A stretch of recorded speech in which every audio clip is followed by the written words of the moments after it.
Hello everyone. I will share real stories that I know and I'm sure you will like them. The soft hum of chatter and distant footsteps filled the air as I stepped into the fitting room, the heavy curtain swishing closed behind me.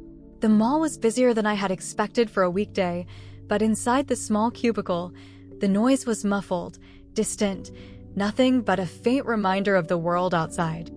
I set the pile of dresses on the narrow bench, carefully hanging a few on the metal hook attached to the wall.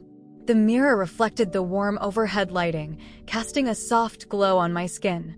I took a breath, savoring the brief solitude as I reached for the first dress.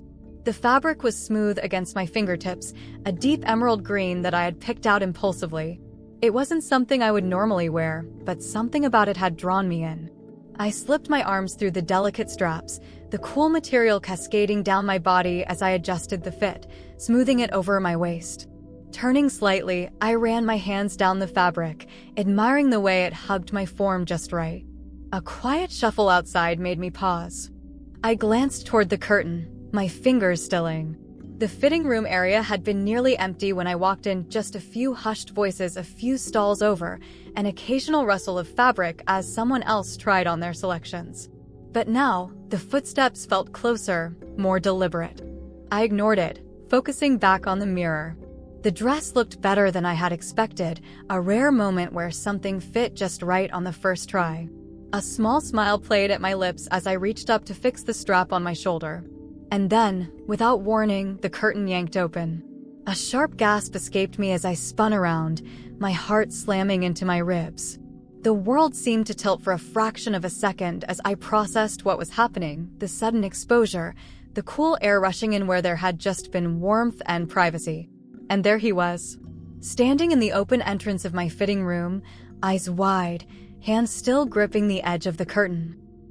His breath hitched slightly, as if he hadn't expected to see me like this.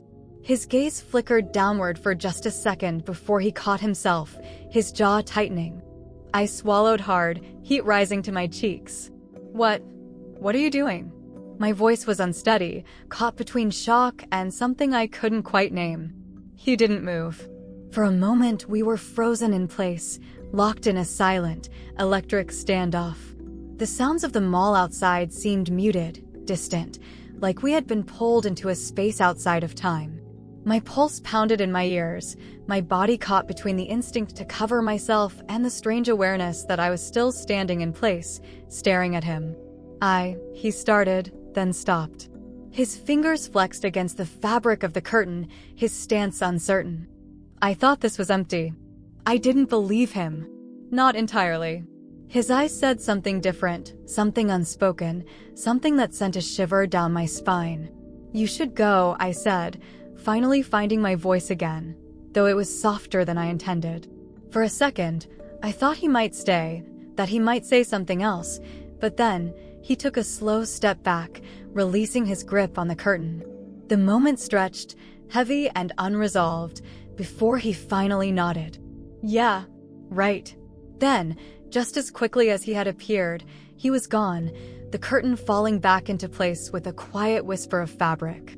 I stood there, breathless, staring at the space where he had been, my heart still hammering, my skin still tingling. This wasn't over. I wasn't sure why, but I knew. This wasn't over. I stood there for what felt like an eternity, my breath still uneven, my pulse still racing. The curtain swayed slightly from where he had let it go, as if the moment itself hadn't quite settled, as if the air still held the weight of his presence. I swallowed hard, forcing myself to exhale, but the lingering heat in my skin refused to fade. I turned back to the mirror, pressing my palms against the cool surface of the counter, trying to ground myself. What had just happened? The logical part of me wanted to brush it off as an accident. He had simply opened the wrong curtain, mistaken my fitting room for an empty one. But deep down, I knew better. His eyes had lingered. And for that brief second, I hadn't moved. I should have stepped back, should have yanked the curtain shut myself, should have said something stronger, something that would have put distance between us. But I hadn't. Instead, I had stood there, caught in the tension, in the heat of his gaze, in the unspoken moment that stretched between us. I swallowed hard and reached for the dress, my fingers trembling slightly as I tugged at the zipper. The fabric clung to my skin as I pulled it off, the air suddenly feeling colder without its embrace. I grabbed my clothes, the familiar comfort of my own outfit feeling like armor as I slipped them back on. But just as I reached for my bag, I heard it again. Footsteps. Slower this time, more deliberate. I froze, my hand hovering over the strap of my purse. The curtain remained closed, but the shadow just outside told me he was back.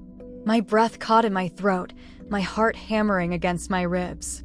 I should say something. I should make it clear that whatever had happened, whatever had almost happened, wasn't going to continue. But before I could open my mouth, his voice cut through the silence.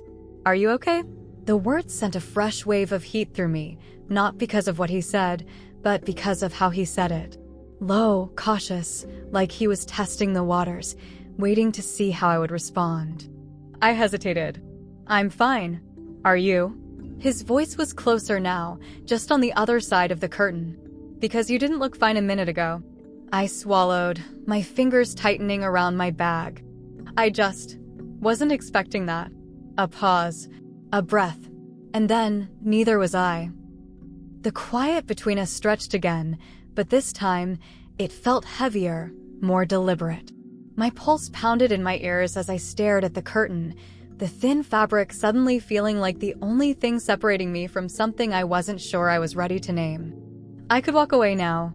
I could pull the curtain open, step past him, and leave this moment behind, pretend it had never happened.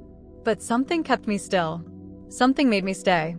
"I should go," I whispered, but I didn't move. His shadow didn't move either. "Do you want to?" I closed my eyes briefly, letting his words settle into the air between us. I should say yes. I should laugh it off, make a joke, do anything to dissolve the tension pressing down on me. But instead, I stayed quiet. The air shifted, charged, waiting. And then, as if the moment had reached its breaking point, the curtain moved, just slightly, just enough for his fingers to grip the edge. My breath hitched. But just as quickly as he had reached for it, he stopped. His fingers flexed against the fabric, hesitant, uncertain. "If I open this door again, I won't stop this time." His voice was barely above a whisper, but it sent a shiver through me all the same. My heart slammed against my chest, the weight of his words sinking in. I knew what he meant. I knew what he was waiting for. And yet, I still didn't move. The space between us held steady, a silent question hanging in the air. One that neither of us was willing to answer just yet. Finally, he exhaled, a quiet sound that felt heavier than it should. And then, the shadow disappeared. The footsteps retreated. And I was alone again. I let out a shaky breath, pressing a hand to my chest, trying to steady the wild rhythm beneath my skin.